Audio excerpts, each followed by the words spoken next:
Thank you so much. Thank you for having me at this prestigious kind of journal. So France is a home of a great artist. Belgium is known in Europe and in the world as one of the most innovative. Ya betul. Jadi kita pingin tuh sebenarnya Klasik Mansion ini Bisa. jangan dianggap sebagai orang aneh di masyarakat. Iya. Betul.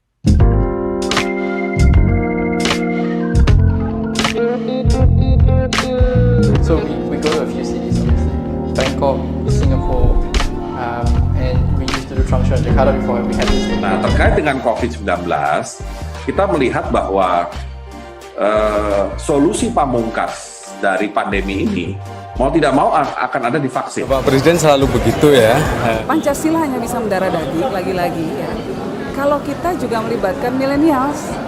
Biasanya kalau produktivitas per head atau produktivitas per head ya per person itu naik. Itu total ASEAN marketnya itu di Indonesia. Ya, kalau kita bicara mengenai Grab, kita bicara mengenai si Shop. So Louis Vuitton, rather than producing more handbags, they producing the hand sanitizer. How can we make it strongly content oriented so that people get value? Hi, I'm Irene from East Ventures. First of all, we have our accelerator, which accelerates startups at the growth stage. Perkembangan internet dan smartphone, data sekarang jauh lebih affordable dibanding. Elia is the fourth generation of the Bonacina family. Hello and welcome to an rich photo.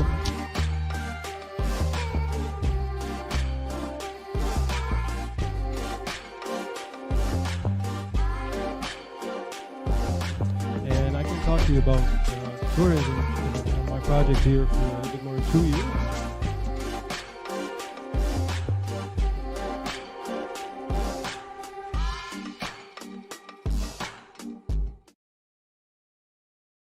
Dimanapun teman-teman berada, selamat berjumpa kembali dengan Business Lounge Journal pada program Banyak Orang Baik. Apa kabar teman-teman semua? Terima kasih masih mengikuti program Ngobrol Santai pada hari ini dengan Business Lounge Journal. Kami berharap teman-teman semua ada dalam keadaan yang baik, tetap sehat, tetap happy. Terima kasih. Pada sore hari ini, kita kehadiran kembali 2 orang baik bersama-sama dengan kami. Kita mau ngobrol-ngobrol santai. Ada 2 orang. Satu adalah Bang Is. Halo, apa kabar Bang Is? Selamat sore. Selamat siang atau selamat sore nih? Selamat siang menjelang sore, Bang. Oke, silakan. Horas, Bang. Horas. Jadi Bang Is ini dari Medan. Jadi Bang Is ini mewakili Warung Medan Peduli. Nah, satu lagi bersama dengan kita, orang baik kedua adalah Mbak Gita. Halo Mbak Gita. Halo, selamat sore. Baik, alhamdulillah. Halo Mbak. Halo Mbak, apa kabar? Kabar baik. Iya, jadi teman-teman kalau minggu kemarin nonton Banyak Orang Baik, kita ada Mas Liam dari Gojek on Twitter. Mas Liam cerita bagaimana Gojek membantu para nakes untuk mencucikan baju para nakes. Nah, itu yang buat kami penasaran. Laundry-nya punya siapa ya yang mau mencucikan bajunya para nakes? Dan Mbak Gita ini ternyata adalah pemilik dari laundry tersebut. Makanya pada hari ini kita hadirkan untuk bisa ngobrol santai bareng-bareng kita. Sebelum kita lebih lanjut, kita mau lihat satu video singkat dari Warung Medan Peduli supaya ada sedikit gambaran untuk kita semua. Apa sih Warung Medan Peduli itu? Yuk kita lihat sama-sama ya.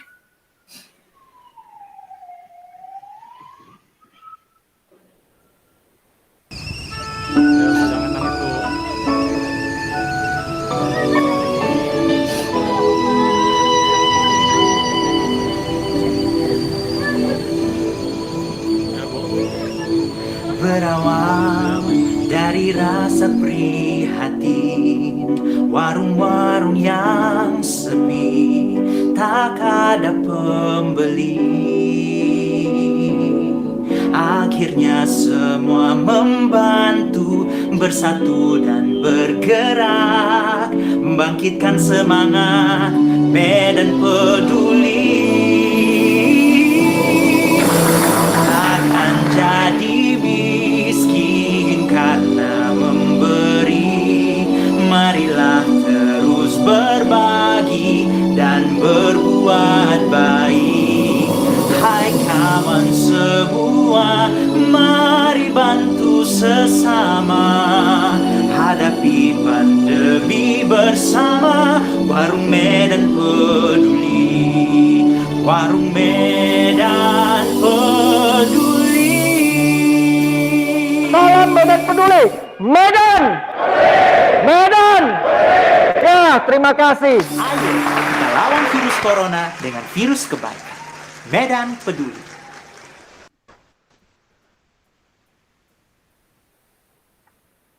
Ya, demikian satu tayangan singkat yang bisa menjadi gambaran buat kita semua tentang Warung Medan Peduli. Nah, sekarang coba kita tanya nih kepada Bang Is.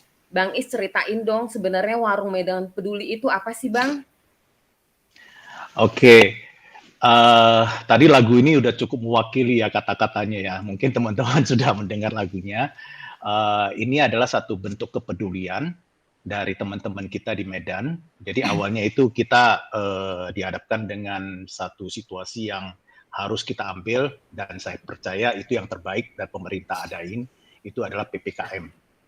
Jadi kita melihat teman-teman yang terimbas ini adalah UMKM.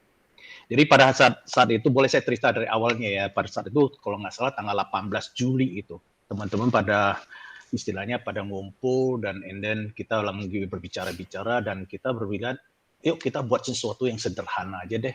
Kita melihat keadaan dari UMKM itu sangat terpukul sekali. Jadi beberapa teman-teman mengajak, yuk kita buat sederhana aja di lingkungan kita aja deh. Di lingkungan kita lihat warung-warung yang di sekitar kita itu apakah perlu kita bantu nggak gitu. Nah, warung-warung ini kan boleh katakan dalam tahap yang sangat istilahnya menyedihkan ya, terutama pada saat ada penyekatan jalan itu sama sekali mereka ini boleh katakan sangat menyedihkan lah ya, dalam penjualan kadang-kadang satu hari buka dari pagi sampai sore ataupun menjelang malam, itu bisanya lakunya cuma 5 bungkus, contohnya 5 bungkus nasi. Jadi mereka banyak bercerita tentang malah lebih sering nomboknya daripada menguntungkannya gitu. Tetapi mereka itu tidak patah semangat, ini yang kami salutin gitu. Jadi teman-teman memikirkan gini, tadinya kan awal pemerintah mengatakan tentang PPKM ini akan berlangsung selama 7-10 hari. Jadi kita mengatakan, yuk gimana kalau kita satu hari kita bantu 24 warung deh. Dari 24 warung ini kita lihat satu hari mungkin kita beli dari warung tersebut 50 bungkus gitu. Nah, satu bungkus itu paling sekitar 8.000 sampai 10.000. Nah, setelah itu dari warung tersebut mereka ini akan memberikan makanan ini kepada orang yang membutuhkan. Jadi konsepnya sederhana saja. Konsepnya hanya kita membeli makanan di warung, setelah itu kita minta pemilik warungnya itu untuk memberikan kepada orang-orang yang membutuhkan. Ya, jadi kita ada sedikit kita membuat kayak semacam MMT banner ya, yang sederhana mengatakan kalau Anda membutuhkan, Anda sedang sulit, silakan ambil gitu. Nah, ternyata respon ini begitu luar biasa ya. Saya kadang-kadang berbicara sampai ini sampai saya langsung bergetar gitu. Kenapa saya katakan bergetar? Karena pada tanggal 18 kita mencetuskan, itu kita tanggal 19 itu udah teman-teman yang lain udah gerak gitu. Mereka udah gerak dan apa. Dan setelah itu kita memikirkan, wah ini gerakan ini bisa besar nih. Ini kita melihat tadinya 24 warung ini kita melihat banyak teman-teman yang bergabung dan mengatakan, wah daerah saya juga banyak gitu. Nah, disitulah kita mengatakan, yuk gimana kalau kita membuat semacam donasi lah. Kita terbuka kepada para teman-teman untuk donasi. Nah, donasi ini sangat spontan ya. Mereka itu tidak dari perusahaan-perusahaan besar, ya ada teman-teman yang hanya memberikan 10.000, 20.000, 50.000, dan istilahnya benar-benar terkejut dengan orang baik begitu banyak ternyata ada di Kota Medan. Nah, ini orang orang baik yang Kota Medan ini meresponin semua gitu. Jadi mereka ini memberikan donasi-donasi via simple aja, via IG aja. Kita buat satu IG mengatakan bagi teman-teman mau berdonasi silakan berdonasi ya di listing di apa. Nah, sampai kepada tanggal 26 ya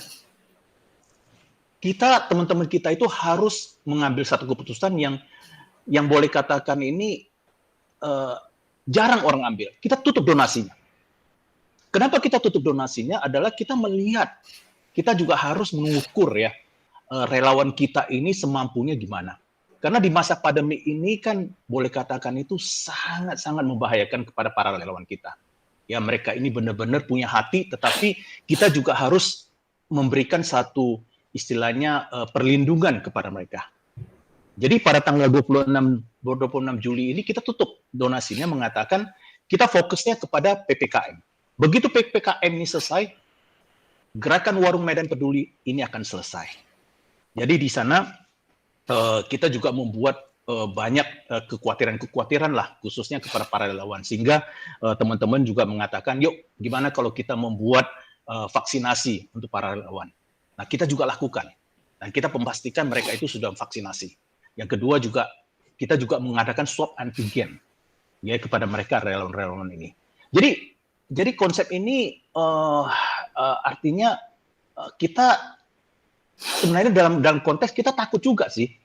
Ya, boleh katakan teman-teman yang khususnya yang awalnya kita mulai seperti ya di sini ada Pak Herman Tristianto, ada Pak Junianto Tunggal, Pak Agus, Pak Richard Stanley, Pak Hendy Ong, terus ada Dr. Stephen Guntur, dan juga Ibu Huini dan Imelda ya. Nah ini kita dihadapkan dengan satu pilihan yang boleh katakan mengkhawatirkan. Karena kenapa? Kita lihat masa pandemi ini adalah masa yang boleh katakan mengkhawatirkan deh. Tetapi responnya begitu luar biasa. Orang baik begitu luar biasa. Kita berbicara kepada para relawannya. Kenapa Anda begitu semangat kepada mereka? Jawabannya mereka singkat saja. Saya mendapatkan kebahagiaan pada saat saya menolong orang. Saya kira itu aja. Ya, silakan kembali kepada Ruth. Nanti saya sambung lagi pertanyaan yang lain. Bang Is, jadi memang diawali karena melihat bagaimana para UMKM, khususnya para penjual makanan ya, Bang ya, yang banyak sekali nggak laku, bahkan harus ya mau nggak mau jadi nombok gitu ya. Yes. Lalu kemudian itu yang diborong, lalu dibagikan lagi kepada orang-orang, ataupun misalnya siapa saja boleh ambil yang lewat, seperti itu ya. Pertama kali dimulai gerakan Warung Medan Peduli ini berapa orang, Bang? Saya kira cuma sekitar awalnya 5 orang, terus gabung lagi 3 orang, 8 orang, terus gabung lagi 2 orang. Jadi ada sekitar ya 8 tuh 10 orang lah kira-kira yang gabung gitu. Ya. Nah, setelah itu ya kita kumpulkan dan sekarang kita dihadapkan dengan relawan yang hampir 300 orang. Wow. Untuk membantu di Warung Medan Peduli ini. Dari 5 orang berkembang terus, bertambah terus jadi 300 ya. Iya, 300-an lah. 300-an. Nah, pada waktu donasi ditutup tanggal 28 ya, Bang? Tanggal 26. 26. Itu berapa yang terkumpul, Bang? Itu sekitar 1M 77 juta. Lebih dari 1M ya, luar biasa sekali. Awalnya kita gini, kita katakan 24 warung itu kita prediksi 100 juta aja. Artinya 24 warung 10 hari, satu warung 50 bungkus, ya 500.000, ya hitung-hitungannya 100 juta. Tapi begitu kita berbicarakan kepada orang baik Medan, sambutannya begitu luar biasa, donatur mengalir terus, dan kita melihat relawan juga begitu semangat, sehingga kita nggak bisa stop gitu. Gerakan ini nggak bisa stop. Dan ini gerakan ini adalah satu kepedulian, teriakan-teriakan daripada para warung itu, ataupun doa-doa dari para warung ini untuk meminta pertolongan. Dan banyak kita dengar begitu mereka punya pada saat kita mengunjungi mereka ini adalah salah satu doa saya untuk orang bisa bantu saya. apakah Warung Medan Peduli ini memang sebelumnya sudah ada atau memang mulai pada waktu masa PPKM ini? Warung Medan Peduli bukan organisasi, bukan yayasan, dan sebelumnya juga tidak ada. Ini adalah satu kegerakan kepedulian secara bersama, kita tergerak, kita jalan bareng gitu. Jadi spontania gitu.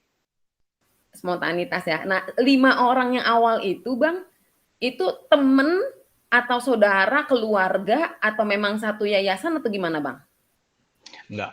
Mereka ini dari teman-teman yang 5 itu saya baru kenal 1 orang. Dan 3 orang itu adalah teman baru. Ya, teman baru. Dan mereka ini punya hati yang sama, sehingga kita saling mendukung, saling menyemangati, ya saling nangis bareng deh. Melihat kadang-kadang relawan punya sharing gitu ya, kadang-kadang kita terharu banget gitu. Jadi memang ada kecocokan di dalam hati ya, di dalam beban ya, satu dengan yang lain. Ya, saya percaya ini sudah diatur dari atas. Iya ya. Jadi waktu ketemu langsung satu dengan yang lain tuh kayak istilahnya cocok banget gitu ya. Cocok banget. Kita kadang-kadang lihat ya, ini teman-temannya punya talenta yang berbeda-beda. Mereka dari profesi yang berbeda-beda gitu.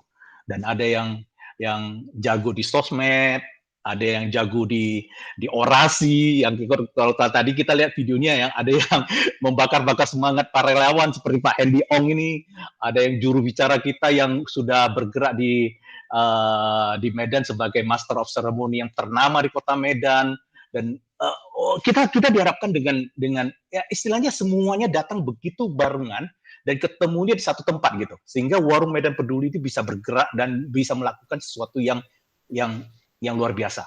Wah, iya luar biasa sekali Bang. Oke, sebelum lebih lanjut tentang Warung Medan Peduli, saya mau ke Mbak Gita nih.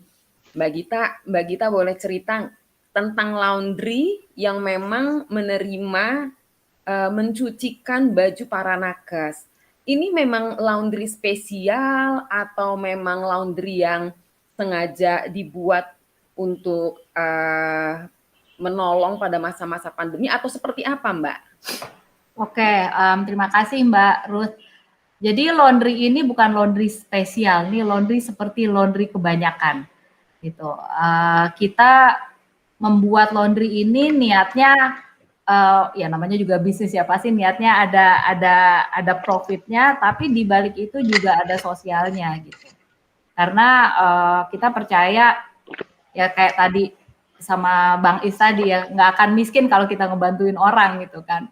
Jadi di balik pendirian laundry ini niatnya juga untuk membuka lapangan pekerjaan, dan setelah itu apalagi nih kegiatan sosial yang bisa dilakukan oleh laundry kita ini. Sehingga pada saat ngobrol sama Liam bilang, aduh kita lagi butuh nih bantuan untuk nyuciin bajunya para nakes yang keliling untuk ngetes. Kita sepakat ya udah bawa aja ke laundry, drop di sana, nanti kita yang cuciin. Gitu. Itu ceritanya. Mbak Gita, laundry ini udah dari tahun berapa Mbak Gita? Laundry ini kita baru buka tanggal 28 April tahun ini. Terus ya alhamdulillah berjalan dengan baik sampai sekarang gitu, dan untuk kerjasama mencucikan bajunya para nakes ini memang baru kita mulai gitu. Tapi kedepannya juga sudah diniatin dari awal ya, bahwa sebagian kita akan lakukan juga untuk sosial gitu, kegiatannya. Nah, karena gitu. Yes, silakan Mbak, sorry. Nah, ya tadi kan Mbak Gita bilang memang udah dedikasikan untuk sesuatu yang sosial juga ya. Betul. Nah, betul. untuk mencucikan baju para nakes ini, Mbak Gita nggak ada rasa was-was kah, khawatir kah, takut kah, gimana tuh Mbak? Jujur aja waktu Liam nanya bisa nggak ngebantu, itu nggak mikirin soal takut gitu, karena kita ya mungkin karena dorongan pengen ngebantunya lebih gede dari rasa takutnya kali ya. Jadi kita oh ya udah taruh aja, drop aja di laundry, nanti kita kasih tahu anak-anak caranya kayak gimana. Jadi saya ngajarin anak-anak di laundry, kita berempat ngajarin caranya kayak begini ya. Prosesnya pertama apa yang harus dilakukan ketika saat menerima laundry sampai saat sampai nyetrikanya gitu loh. Dan memang ada mesin yang didedikasikan untuk itu gitu, untuk mereka gitu.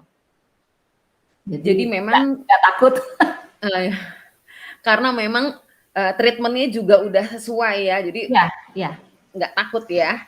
Nggak takut karena kembali lagi kita percaya bahwa niat baik itu ujungnya pasti baik kok gitu. Iya benar banget Mbak. Mbak Gita boleh tahu nggak sebetulnya background Mbak Gita itu apa Mbak?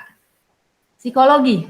Oh, saya backgroundnya di kalau pendidikan di psikologi, tapi kalau kerjaan saya human resource. Gitu. Oh, mungkin ada kaitannya kali ya Mbak ya. Bisa jadi. Bisa jadi. Iya, human resources jadi sangat humanis sekali ya. Kayaknya sih begitu ya. Memang terus terang aja sih apa yang dilakukan laundry kita ini bukan yang di awal ya. Ada awalannya lagi tuh sebelum laundry ini gitu. Jadi awalannya tuh justru pada saat pandemi mulai di bulan Maret tahun lalu gitu. Jadi waktu tiba-tiba kita harus work from home, saya jujur aja orang HR kan doyannya ketemu orang ya. Terus nggak ketemu orang tuh kayaknya sumpek banget. Terus saya miris melihat kondisi negeri kita ini gitu ya, COVID-nya kok tambah lama tambah meningkat. Itu tiap hari saya nyatetin berapa sih yang positif hari ini, besoknya nyatet berapa lagi yang positif, terus dibikin grafiknya, terus memang harus dilaporin kan di kantor itu. Nah melihat tren yang naik terus, lalu tercetuslah ide nih saya dan beberapa orang teman gitu. Ini apa yang bisa kita lakukan? Yuk kita do something gitu. Ya udah, ayo kita kumpulin APD, kita kumpulin sabun batang gitu kan, kita kumpulin sanitizer dan barang-barang yang berhasil kita kumpulkan ini kita donasikan ke beberapa rumah sakit gitu. Nah itu jadi udah dimulai nih donasi ini dari tahun lalu. Nah donasinya memang nggak dalam jumlah besar awalnya gitu, tapi kok news spread around, terus orang jadi banyak yang ngebantuin gitu. Dari awalnya cuma membantu dari bentuk barang, terus berubah lagi jadi bentuk uang gitu. Ya udah deh gue donate uangnya, nanti lo belanjain terserah apa gitu. Terus juga kita kirim juga nasi box ke para nakes yang bertugas di rumah sakit gitu, karena berpikir bahwa para nakes ini kan bertemu langsung sama pasien COVID, sehingga nutrisinya mereka kan harus dijaga dan jangan sampai makan telat gitu kan, namanya emak-emak nggak mau anaknya makan telat biasanya. Jadi ya udah ada teman yang memang punya catering, kita bikin terus didonasikanlah ke rumah sakit ini. Nah dimulainya dari situ Mbak. Nah, dari mendonasikan barang, kemudian kita mendonasikan sembako karena melihat bahwa impact-nya dulu kan PSBB ya. Impact-nya PSBB ini kepada ojol, kepada supir taksi, dan kepada para cleaning service di mall-mall itu gede banget ternyata gitu. Dan akhirnya kita memutuskan udah kalau gitu kita bikinin sembako. Nah terkumpullah uang ya, alhamdulillah lumayan lah uangnya gitu ya. Terkumpul uang, terus kita setiap minggu tuh ngebagiin sembako dibantu sama timnya Mas Liam. Gitu. Jadi untuk distribusinya dibantu sama mereka, kita yang kumpulin uangnya, saya yang pergi belanja, terus ada tim juga ya orang-orang domestik kita lah di rumah yang bantuin di rumah untuk packing gitu. Nanti diantar ke tempatnya Liam, terus Liam dan armadanya lah yang bantuin. Nah di situ mulainya, kemudian tercetuslah apalagi yang bisa kita lakukan gitu biar bisa muter gitu kan. Ya udah bikin laundry aja yuk. Udah bikin laundry. Nah, terus ada rezeki lagi untuk ngebantuin orang dari Liam, ya udah, yuk kita jalanin sama-sama gitu. Jadi memang di awalnya udah dari tahun lalu ya Mbak ya? Udah dari tahun lalu. Udah pergi ke rumah sakit, udah bantuin para nakes, kasih makan para nakes, jadi ya sekarang cuciin bajunya para Baju nakes. Luar biasa banget Mbak. Memang benar banyak sekali orang baik ya. Iya. Alhamdulillah. Ke Bang Is nih. Kalau Bang Is sendiri, Bang Is background-nya apa Bang? Saya ini fotografer. Ya, jadi tadi waktu soal style-style posisi sama kameramen itu saya ngerti banget. Jadi fotografer. Setelah itu saya sekarang sudah serahin kepada anak saya dan saya udah mulai masuk ke dunianya ini kuliner. Dan saya ngerti banget, maksudnya kuliner kalau lagi sekarang PPKM itu gimana gitu. Oh, buka rumah makan? Enggak, saya memegang franchise-nya dari luar negeri untuk membuka di apa istilahnya memegang brand mereka untuk buka di Medan gitu. Oke, thank you banget Bang. Teman-teman udah dengar tadi ya bagaimana apa yang dikerjakan oleh Bang Is ini dan Mbak Gita dari Warung Medan Peduli dan juga laundry yang dimiliki oleh Mbak Gita. Teman-teman kalau mau komen, kalau mau kasih pertanyaan, silahkan dituliskan di kolom komentar dari YouTube Business Lounge Journal yang pada saat ini sedang live streaming ya. Oke, silahkan ke Mbak Vera. Ya, halo Bang Is dan Mbak Gita. Ini saya di tengah-tengah ini saya lihat bahwa memang perjalanan dan apa yang ditempuh selama berlangsungnya pandemi rupanya sudah banyak banget ya perjalanannya ya. Tadinya memang kami mungkin berpikir karena belum mengenal, mungkin hanya biar usaha itu berupa satu jenis saja, misalnya warung saja atau laundry saja.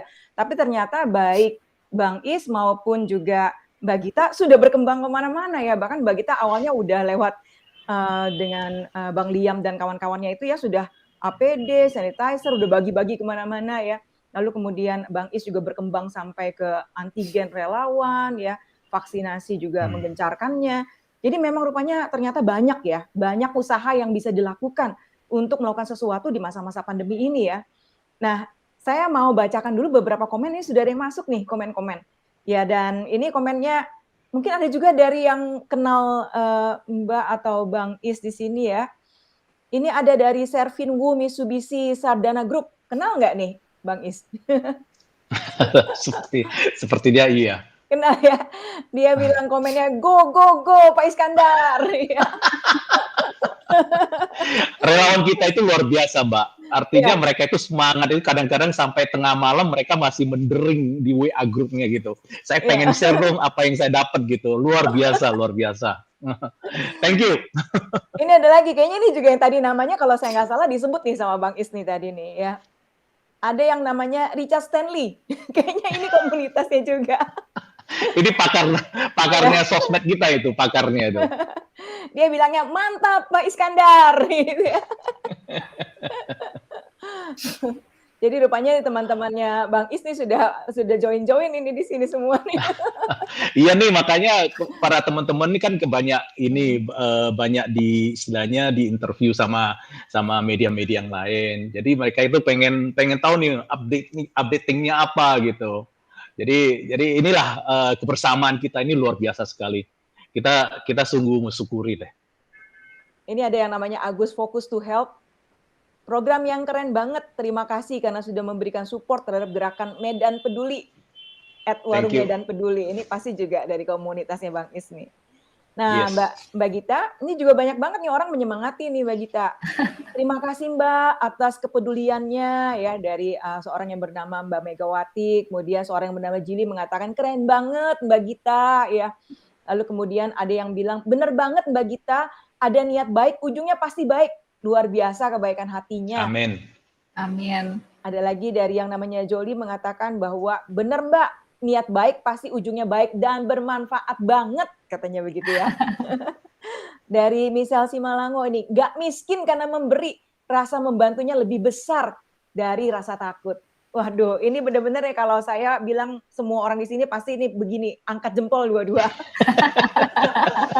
Terima kasih. Terima kasih. boleh nanya nggak, Bang Is? Ya, silakan. Saya mau nanya dong, Bang Is, dalam kegiatan seperti ini kan pasti ada pengorbanan ya? Pasti ada pengorbanan, karena kita mengorganisir, kita melakukan banyak kegiatan, dan itu kalau saya lihat cukup padat. 24 dalam 1 minggu yang dibantu warung itu kan cukup banyak. Belum lagi mengorganisir orang-orang. Nah, kalau dari Bang Is, boleh tahu nggak? Ya, mungkin kadang-kadang bagi kita juga tidak terasa sebagai sebuah pengorbanan. Karena kita melakukannya dengan rela hati ya. Tapi saya mau dong diceritain ya. Kira-kira Bang Is ini apa sih pengorbanan yang sudah dilakukan ya untuk kegiatan-kegiatan seperti ini? Yang pasti mereka ya pasti berkorban tentang waktu deh, waktu dan tenaga. Apalagi dalam 3 minggu ini Kota Medan itu panasnya luar biasa, ya teriknya luar biasa. Dan terakhir-terakhir ini baru ada hujan di Kota Medan. Nah, kadang-kadang saya terharu mereka perjuangan mereka. Kadang-kadang kita sampai istilahnya di grup kita itu ada satu Ibu Huini yang kita bilang tuh seperti mama kita gitu, emak kita gitu. Jadi malam-malam pada teriakin, anak-anak sudah boleh pulang rumah ya. Anak-anak sebentar lagi udah mau hujan. Dia istilahnya lihat terus. Jadi di grup itu udah sepertinya satu keluarga. Nah, pengorbanan yang mereka berikan ini, saya percaya mereka ada rasa bahagianya seperti saya katakan. Banyak sharing-sharing dari relawan mengatakan, pada saat saya mengenal Warung Medan Peduli, ada satu rasa kebahagiaan saya sebelum join, ya, melihat daripada kepedulian daripada teman-teman orang-orang baik ini.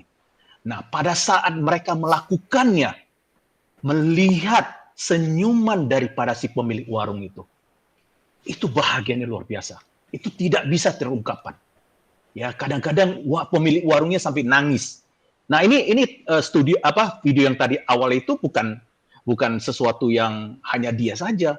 Sekarang ini kita sudah istilahnya memberkati 2.510 warung selama 3 minggu. Dan makanan yang kita distribusikan udah 121.000 lebih. Wow. Dan ini data ini masih belum final karena ini beberapa hari ini kita masih ada kegiatan lagi. Jadi kalau kita melihat daripada kebahagiaan pada saat mereka melakukannya, para relawan, mereka hanya mendapatkan senyuman daripada si pemilik warung itu rasa bahagianya udah tidak bisa terungkapkan. Apalagi mereka itu setelah pulang, setelah ingin istirahat, mereka bahagia apa yang mereka lakukan. Jadi ini satu konteks ya, orang-orang baik ini, sukacita ini yang saya rasa sih tidak bisa terukur gitu. Saya kira itu bukan pengorbanan ya, mungkin satu reward ya. Dr. Vera, Bu Vera atau Mbak Vera ya. Saya kira ini.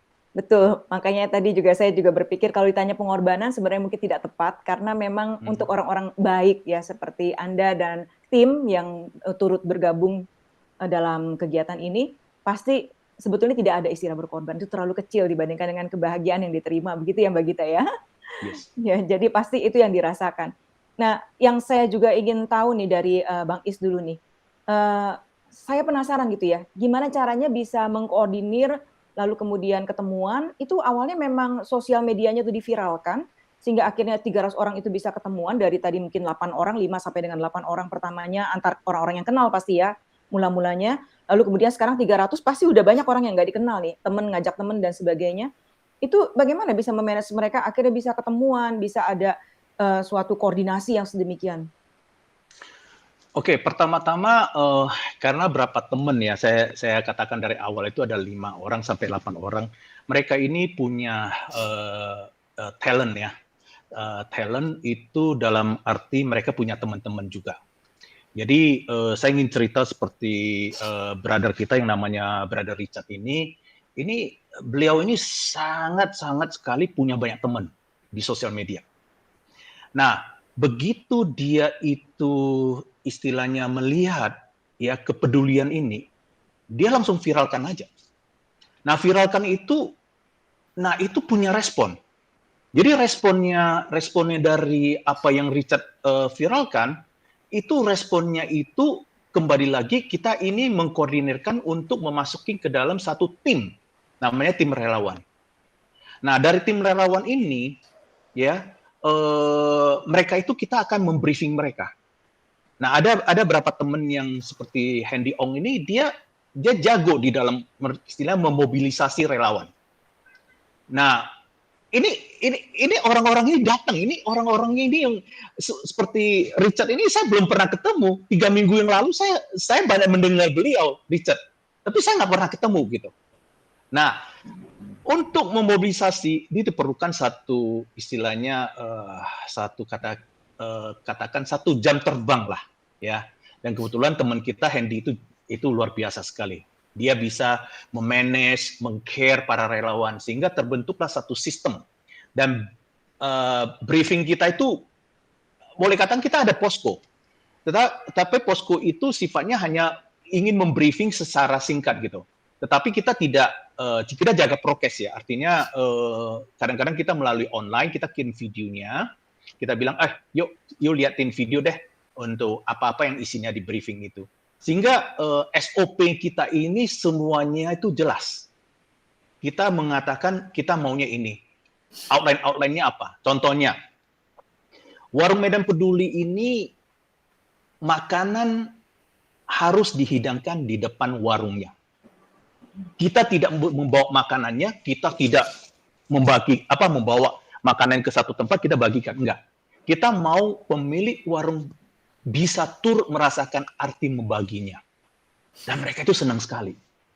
Ya, pada saat kita beli makanannya dan dia itu terlibat di dalam memberi dan dia mendapatkan senyuman-senyuman dan orang yang membutuhkannya, itu dia dapatnya secara luar biasa. Makanya ini banyak sekali cerita-cerita yang saya bisa berikan tentang kebahagiaan-kebahagiaan seperti ini gitu. Nah, SOP ini kita jelas dulu. Nah, makanan-makanannya juga kita harus memilih makanan-makanan yang istilahnya layak lah. Ya, kita memperhatikan kebersihan dari warungnya juga, ya. Kita juga memperhatikan orang-orang yang benar-benar butuh, ya. Jadi warung ini kita ini membuat satu sistem untuk mereka itu ada satu seragaman di para relawan ini. Nah, terus datang lagi ada beberapa teman-teman yang jago influencer. Ya, mereka itu selebgram gitu.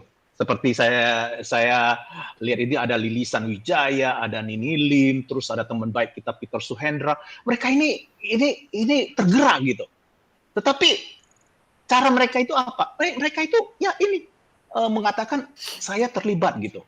Nah, mungkin kalau Mbak Ruth ada lihat ya, kita punya IG ya, ada berapa profil dari teman saya mendukung, ya saya itu influencer kita itu selebgram kita yang membantu gitu. Jadi multiplication-nya sangat cepat sekali sehingga terjadilah satu kebersamaan dalam 300 lebih relawan ini seperti itu gitu. Iya. Saya kira itu. Luar biasa ya Bang Is ya. Jadi sebetulnya memang tidak direncanakan begitu, tapi ya ujung-ujungnya ternyata begitu banyak keterlibatan orang sehingga akhirnya semua mobilisasinya jadi mudah ya. Nggak ribet lah gitu ya. Bukan organisasi yang perlu gimana-gimana, nggak ribet, tapi prokes tetap jalan, SOP-nya ada ya, dan semuanya tetap rapi ya. Jempol ya Bang. Malah tim auditing kita juga ada.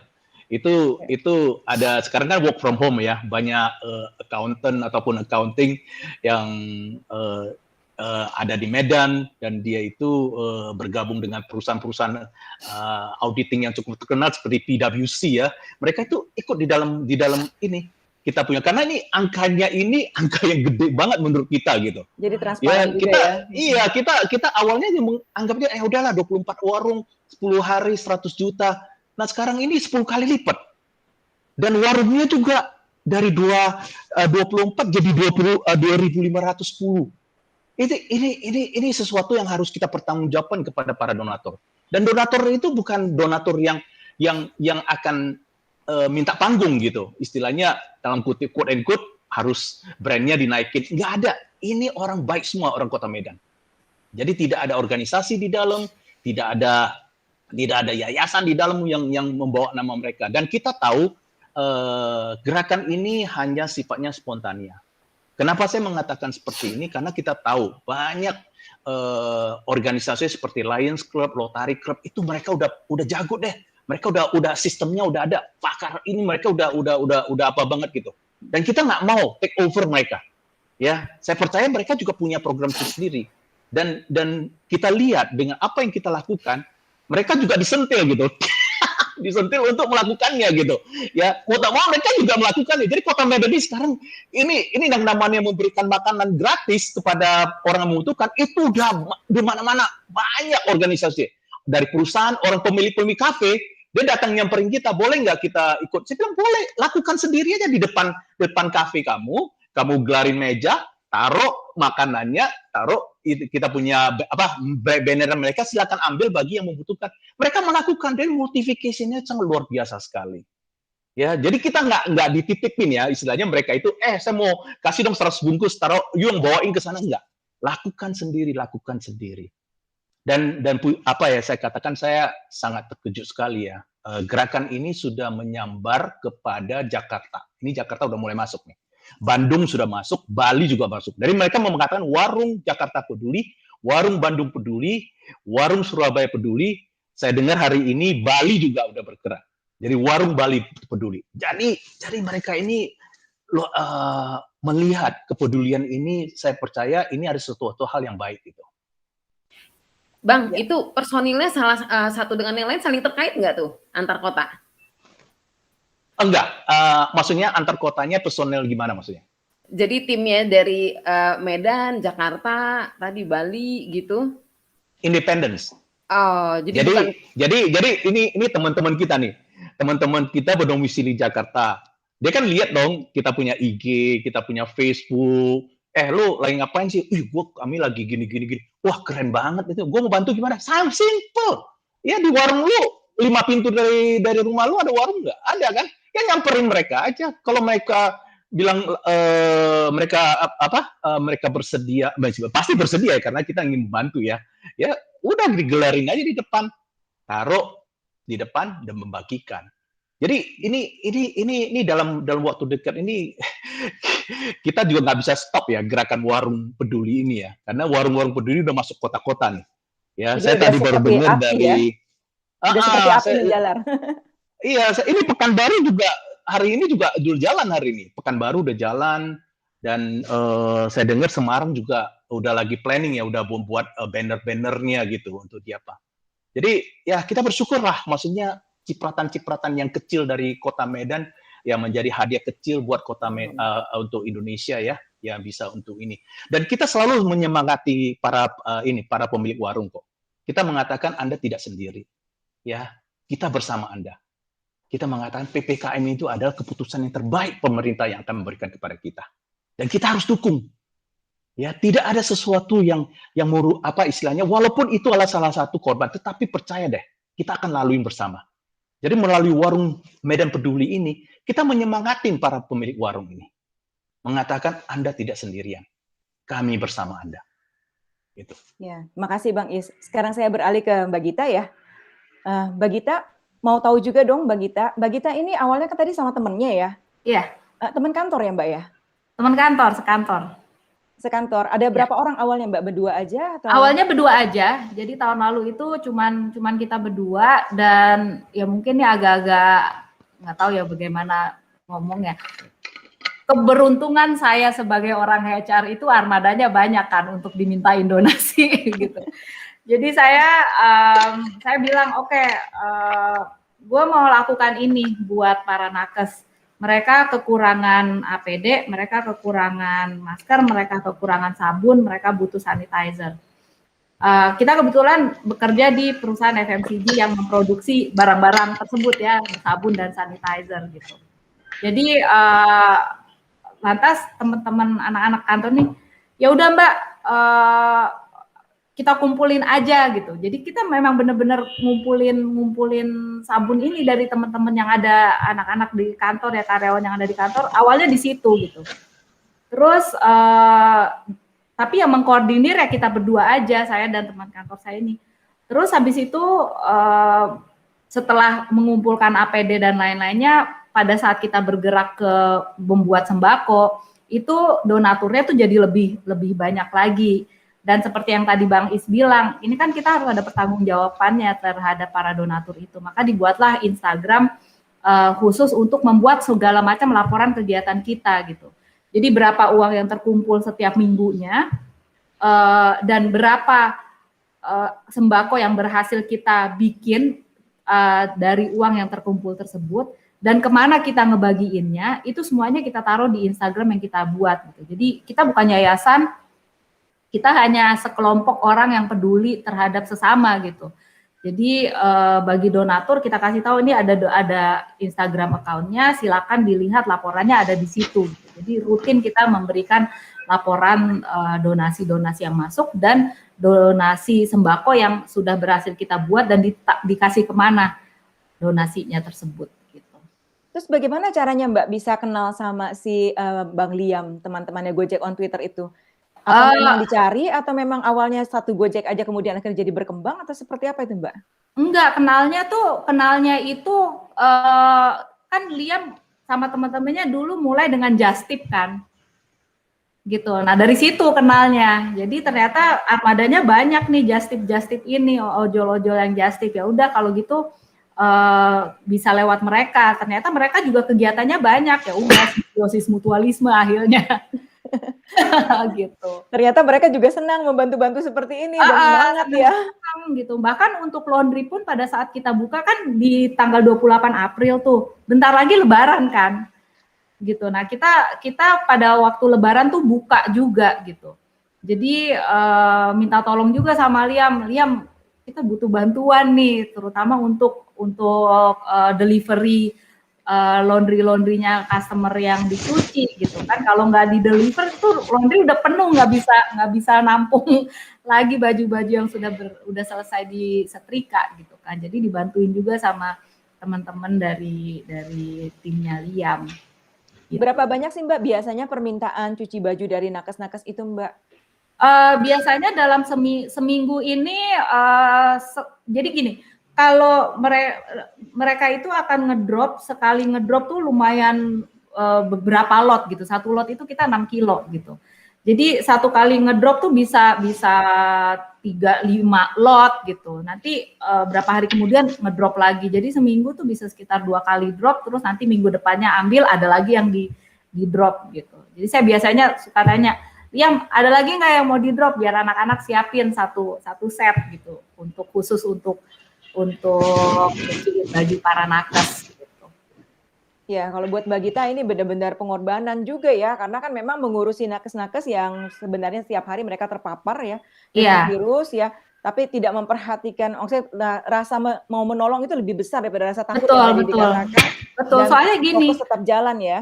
Betul. Soalnya kalau kita yang maju adalah rasa takutnya duluan, nggak jalan-jalan bantuin orangnya gitu. Jadi ya udah hajar aja deh bantuin orang gitu. Sama kayak waktu tahun lalu itu juga, bahkan tahun lalu tuh kan COVID kita masih belum paham banget kan COVID itu kayak gimana sih gitu. Jadi pada saat para donatur itu sudah mendonasikan sejumlah uang ke kita, kan mikir tuh, oke, yang belanja siapa ya gitu. Saya bilang udah bodoh gue aja yang pergi belanja deh, saya pergi belanja sendiri untuk beli sembakonya itu saya yang pergi belanja.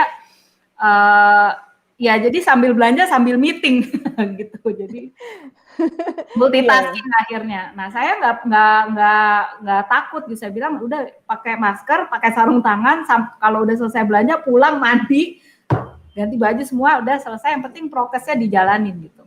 Itu aja. Insya Allah nggak kena gitu. Kalau terkena ya udah itu pelajaran gitu aja ngelihatnya. Iya. Luar biasa di tengah-tengah WFH, tapi kesibukan sana sini untuk membantu orang-orang yang terkait pandemi ini luar biasa ya. Jadi benar-benar sibuk di tengah-tengah lagi meeting sambil belanja ini, ngurusin ini itu.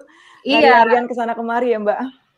Tapi itu menjadi kayak Bang Is tadi bilang, itu menjadi sebuah kepuasan tersendiri ya. Happy-nya tuh beda gitu, happy ngebantuin orang dan kita bisa pegang sendiri.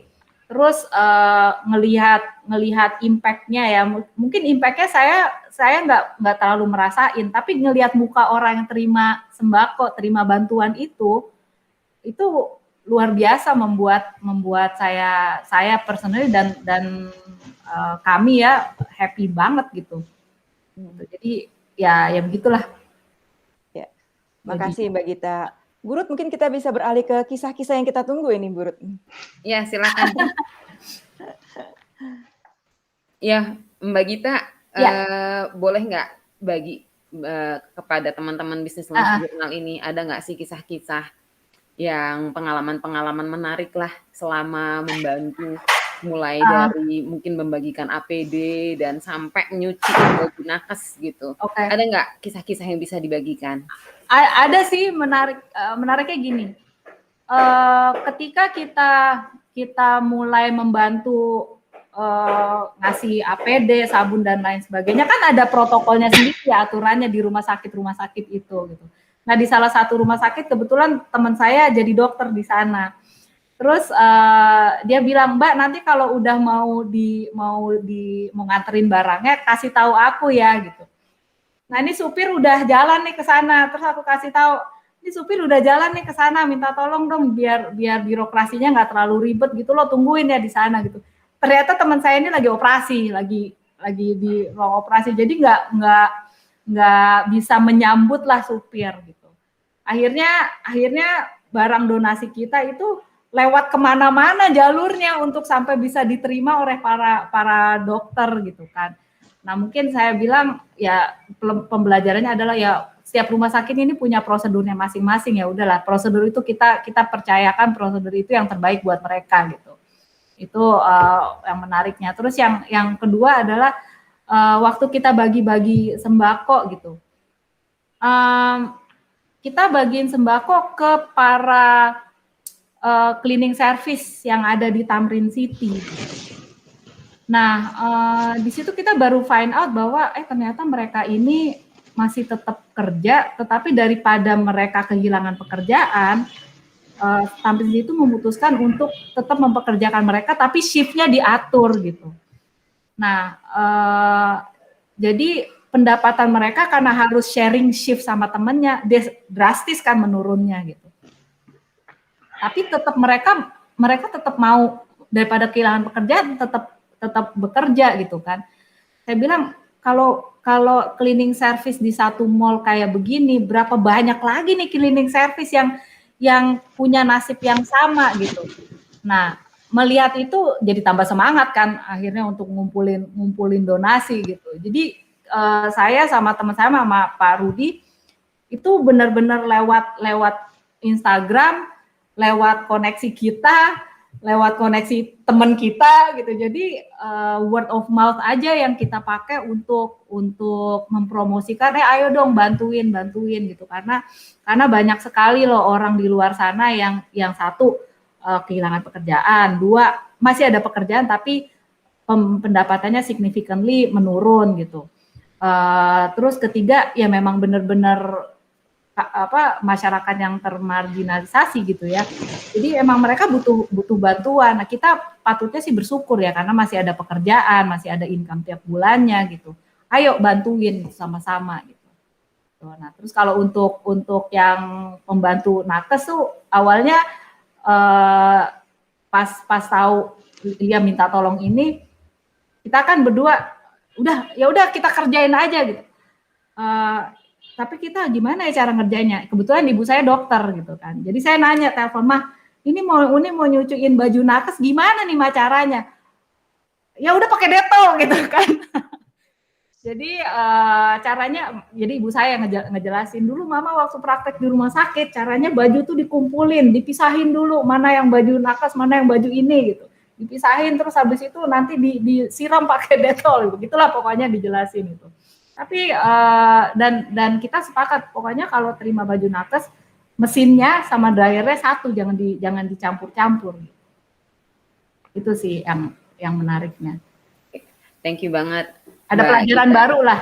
Selalu Iya. ada sesuatu yang baru yang kita pelajari dari semua proses yang dijalanin ini. Dan pembelajaran itu mahal banget ya Mbak ya? Nggak dapat kalau nggak ada kejadian gini kan. Iya benar. Gitu. Tadi Mbak Gita ada sebut Instagram. Ya. Boleh tahu Instagramnya apa Mbak Gita? Instagramnya Sohib untuk Indonesia. Sohib untuk Indonesia. Oke, teman-teman yang mau lihat-lihat kegiatannya Mbak Gita, boleh akses ke Sohib untuk Indonesia. Thank Itu you, Mbak. kalau Instagram yang untuk ini ya, yang untuk donasi-donasinya. Kalau Instagram laundry kita, laundrynya namanya dicuciin, gitu.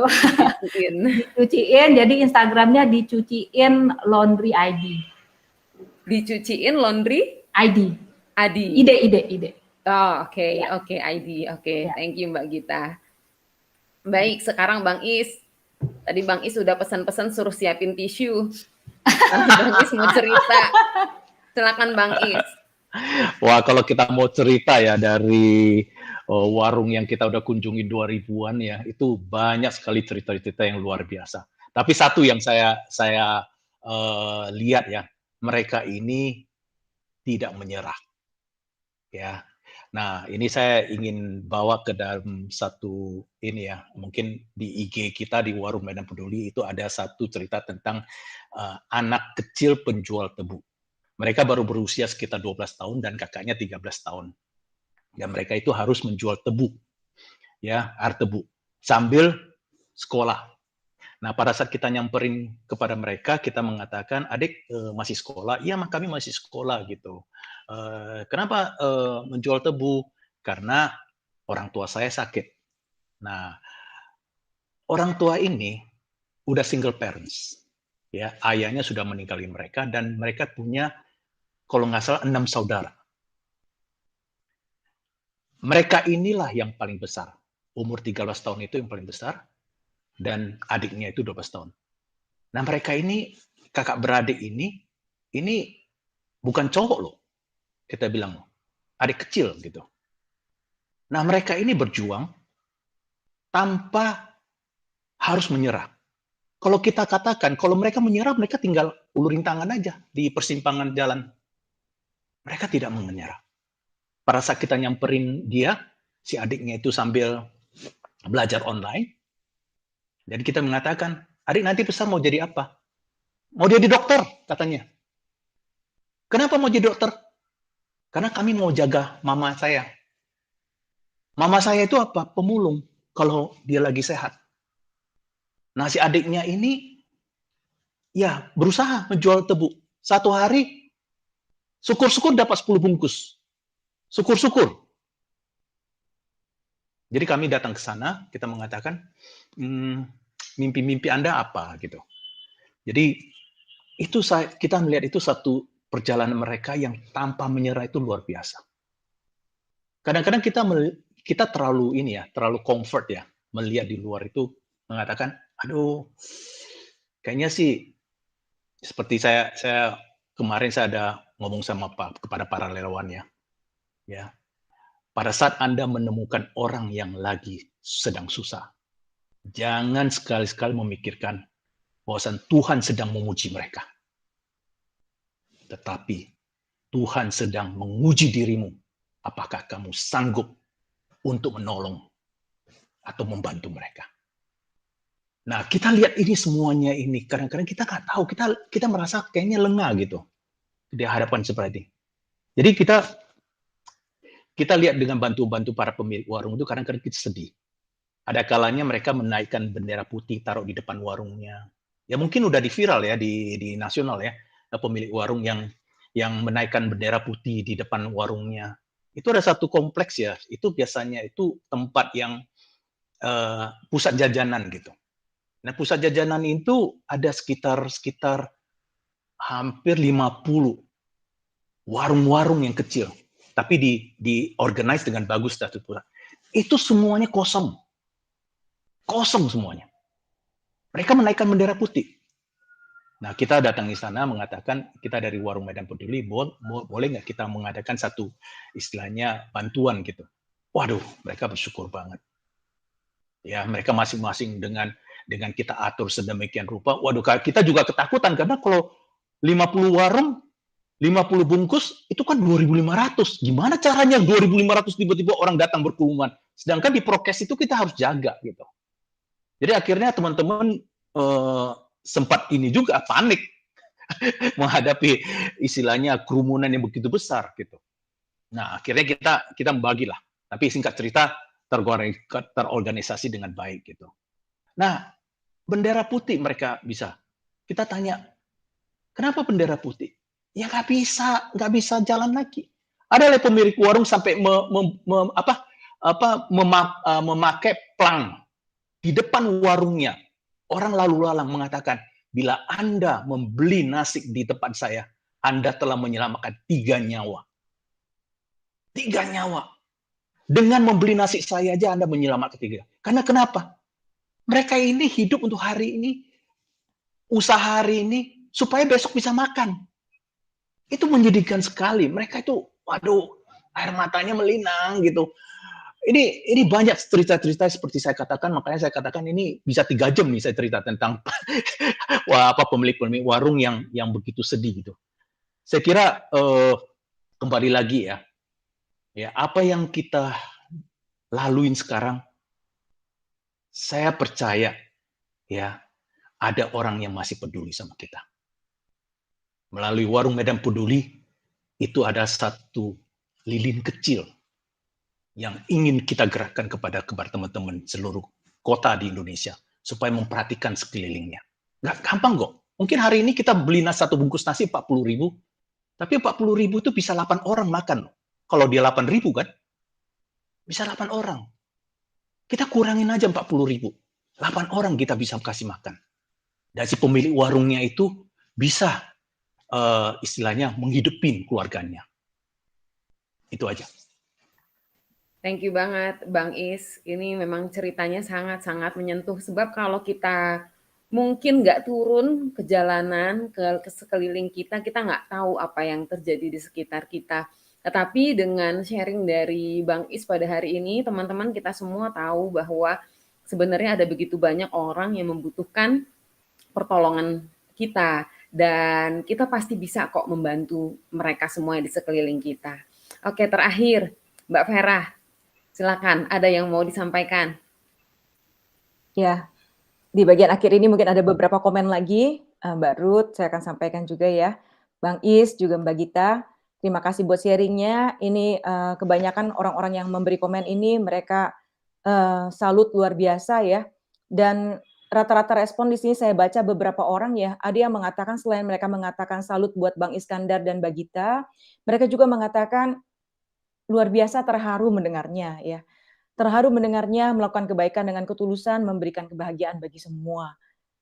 Dan memang diharapkan para pendengar yang pada hari ini pemirsa yang ikut bergabung, banyak di antara mereka juga mengharapkan bahwa gerakan-gerakan yang dilakukan oleh Mbak Gita, juga oleh Bang Is, ini merupakan gerakan yang akan membangkitkan orang lain juga untuk peduli pada sesama. Seperti Sinda Novi mengatakan bahwa luar biasa Bang Is dan Mbak Gita menebarkan gerakan peduli, menginspirasi sekali. Ada lagi yang mengatakan bahwa keren banget, diharapkan bahwa pengalaman ini juga akan menjadi pengalaman banyak orang nantinya. Jadi kalau saya lihat dari apa yang respon yang masuk, ya mungkin saya nggak bisa bacain satu-satu ya, nanti Bang Is, Mbak Gita silahkan nanti dilihat komen-komen yang masuk ini, rata-rata dari mereka mengatakan memang apa yang dilakukan ini merupakan sesuatu yang sangat menginspirasi, sesuatu yang sangat menjadi, tadi Bang Is menggunakan istilah menjadi berkat ya, menjadi berkat bagi begitu banyak orang, dan benar-benar merupakan sesuatu yang kita harapkan akan menebarkan gerakan kepedulian, atau seperti yang tadi dikatakan Bang Is juga menjalar dari kota ke kota, ini sangat kami harapkan, bahwa lebih banyak lagi orang peduli, bersama kita pasti bisa menghadapi pandemi. Yes. Silakan Bu Ruth. Ya, thank you Mbak Vera. Teman-teman, kita udah hampir selesai. Terima kasih mau join bersama-sama dengan kami, baik Bang Is ataupun Mbak Gita. Terima kasih sebab sharingnya pada sore hari ini benar-benar sangat berharga buat kami semua dan teman-teman semua. Teman-teman jangan lupa seperti tadi saya mengutip sedikit yang Bang Is bilang bahwa nggak akan miskin kok kalau kita mau berbagi. Atau mungkin dari yang tadi juga Mbak Gita sampaikan, niat baik ujungnya pasti juga baik. Teman-teman, ini adalah satu kesempatan buat kita sama-sama sebagai bangsa Indonesia yang satu rumah besar di Indonesia ini untuk saling berbagi, saling peduli, bisa saling memberi satu dengan yang lain. Kalau misalnya teman-teman ada di kota-kota lain dan mau memulai satu kegerakan warung-warung peduli lainnya, silahkan lakukan saja. Tidak ada kata terlambat. Semua dapat kita mulai dari sekarang, dari hari ini. Terima kasih semua teman-teman Business Lounge Journal yang udah join di live streaming kita, ngobrol santai di banyak orang baik pada hari ini. Kita berharap apa yang kita sudah sama-sama dengar benar-benar menginspirasi kita semua untuk banyak-banyak berbuat baik. Terima kasih untuk kehadirannya sekali lagi dan sampai bertemu kembali minggu depan. Tetap stay safe dan ikuti semua prokes yang ada. Terima kasih, selamat sore, sampai ketemu lagi. Salam semangat. Sore. Terima kasih. Tetap semangat. Semangat. Semangat.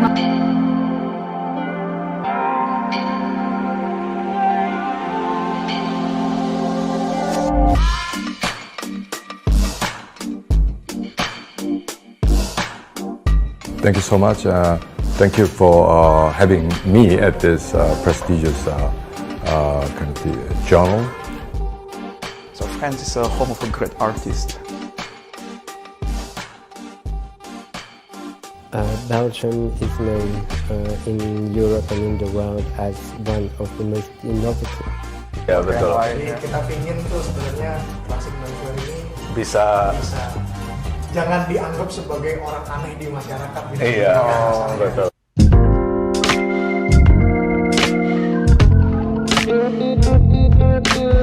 So we go to a few cities, obviously. Bangkok, Singapore, and we used to do trunk show in Jakarta before we had this. Nah, terkait dengan COVID-19, kita melihat bahwa solusi pamungkas dari pandemi ini mau tidak mau akan ada di vaksin. Pak Presiden selalu begitu ya. Pancasila hanya bisa mendarah daging lagi-lagi ya. Kalau kita juga melibatkan millennials. Biasanya kalau produktivitas per head atau produktivitas per head ya per person itu naik. Itu total ASEAN marketnya itu di Indonesia.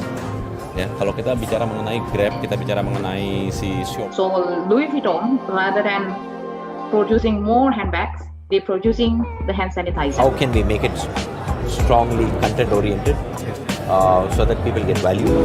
Hi, I'm Irene from East Ventures. First of all, we have our accelerator, which accelerates startups at the growth stage. Perkembangan internet dan smartphone, data sekarang jauh lebih affordable dibanding. Elia is the fourth generation of the Bonacina family. Hello and welcome to an Rich Photo.